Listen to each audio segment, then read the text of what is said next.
First at 4, requests denied. The parents of the alleged gunman in the Oxford High School shooting do not get what they want. Plus, we have a key revelation about a witness in the case. Also, Detroit police get ready for the return of a huge summertime tradition. We're counting down to the Ford fireworks, which are a few hours away. Andrew, it's still looking good in the weather department, right? Pamela, the stage is set. We've got bright, warm conditions and a perfect night for the fireworks. I've got your hour-by-hour forecast. First at 4.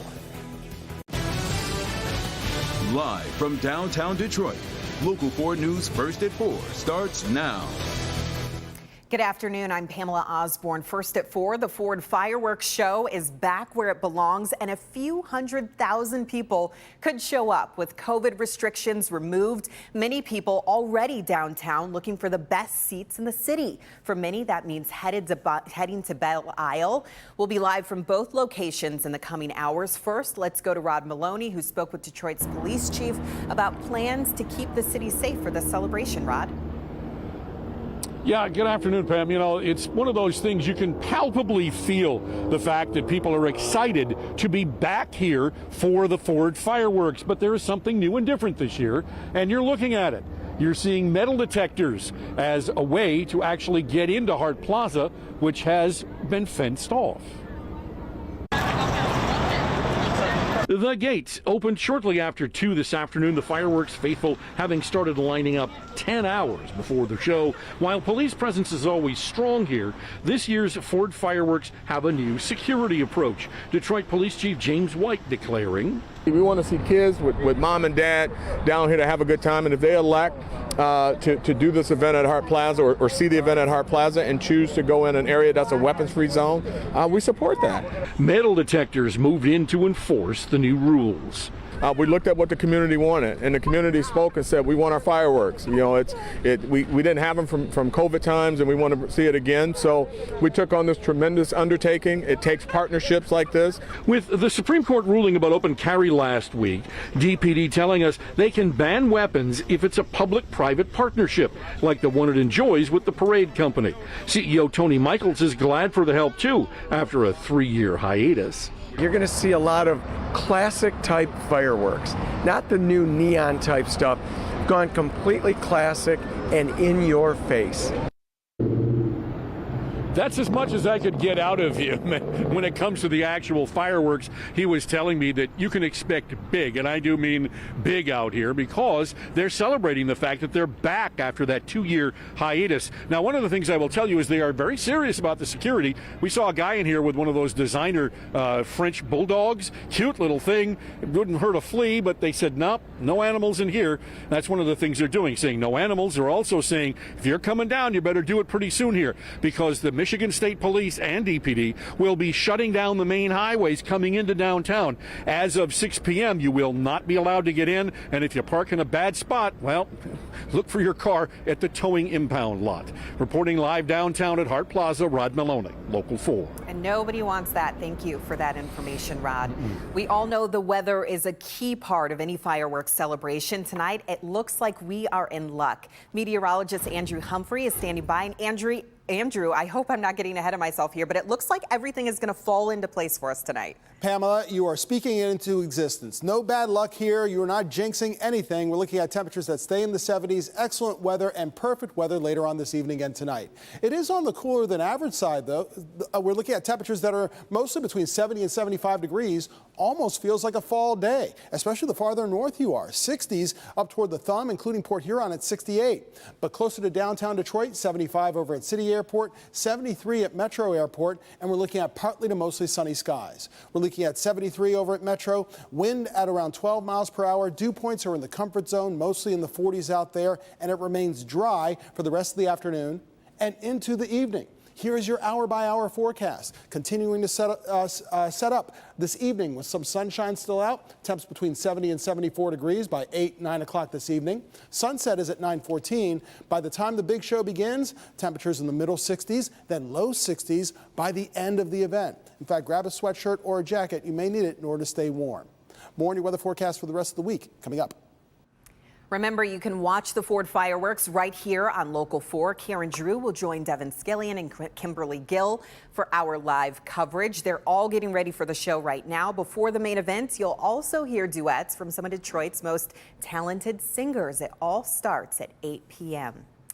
Well, the teenager accused in the Oxford High School shooting is expected to be called to testify in his parents' trial. That was just one of the big revelations during a court hearing today for James and Jennifer Crumbley. Jason Colthorpe is live in the newsroom with some key takeaways from court today. Jason? Yeah, Pam, lawyers for James and Jennifer Crumbley say they need their son Ethan to testify in their defense, but attorneys acknowledge many topics would be off limits. Listen.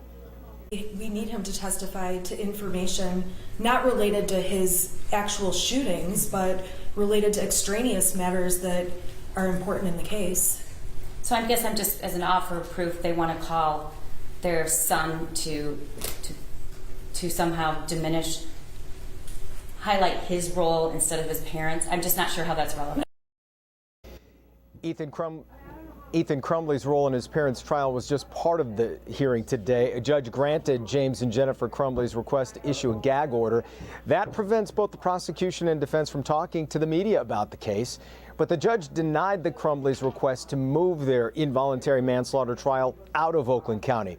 They claim they couldn't get a fair trial because of all the media coverage. The level of pretrial publicity and the number of prospective jurors that might have been directly affected by the Oxford shooting alone is not enough to warrant a change of venue before conducting voir dire. Oakland County is not a small community and is sufficiently diverse to weigh against a finding of presumed prejudice. It's well established that pretrial publicity alone does not warrant a change of venue. Right now, the trial is set for late October. Prosecutors say they want to avoid holding it around the anniversary of the shooting, which was November 30th. Sean Lay will have more from the courtroom when we see you again at 5. Pam? All right, thank you, Jason. Southfield police are investigating the hit-and-run death of a pregnant woman. She died, but her newborn child is fighting to survive. It happened Sunday afternoon at the Country Court Apartments on Greenfield Road near 696. The woman was hit in the parking lot and rushed to the hospital. She didn't make it, but her child is now listed in stable condition. Police say the driver ran off, was caught, interviewed by police, and then released. Police have many more questions about this one. We'll have an update on this investigation on Local 4 News at 6. Currently in the state of Michigan, no one can be prosecuted for providing abortions following the Supreme Court ruling that overturned Roe versus Wade. But we're watching two court cases. Right now, a Michigan Court of Claims is blocking enforcement of the 1931 law that makes abortion illegal in the state. That injunction came at the request of Planned Parenthood, which is arguing the law violates the state constitution. Governor Whitmer is also seeking a ruling from the state Supreme Court on the same issue. Attorney General Dana Nessel says those with appointments should keep moving forward. Meantime, Paula Tutman is tracking the fallout from last week's landmark ruling. Right now, today, Michigan Right to Life is building onto the Supreme Court ruling that overturned Roe v. Wade that has given women nearly 50 years of choice on whether or not to carry their pregnancy to term. Right to Life Michigan is saying this is only the beginning. Now they have to seal the deal on the state level. We have 3 steps that we have to work on. We have 3 fronts that we are currently working on. But for those who believe this is not a state's decision, but a private decision that ultimately falls to a woman, the fight looks different today. The youngest pregnant patient I've cared for was 9. And, for that patient, for a 12-year-old, for anybody who doesn't want to be pregnant, the effort it takes to get out of state, if they're in a state where they can't access that care, is devastating. Coming up at 5, pro-choice, next steps to ensure that abortion remains safe and legal in Michigan. At 6 o'clock, anti-abortion, next steps to ensure that abortion will become illegal in Michigan. I'll see you for both shows. Paula Tutman, Local 4. The United States Supreme Court issued more rulings today, including one about a football coach who chose to kneel and pray on the field after games. The court's conservative majority ruled 6-3 the coach's prayer was protected by the First Amendment. In her dissent, Justice Sotomayor wrote the decision could force states to get mixed up in religious issues.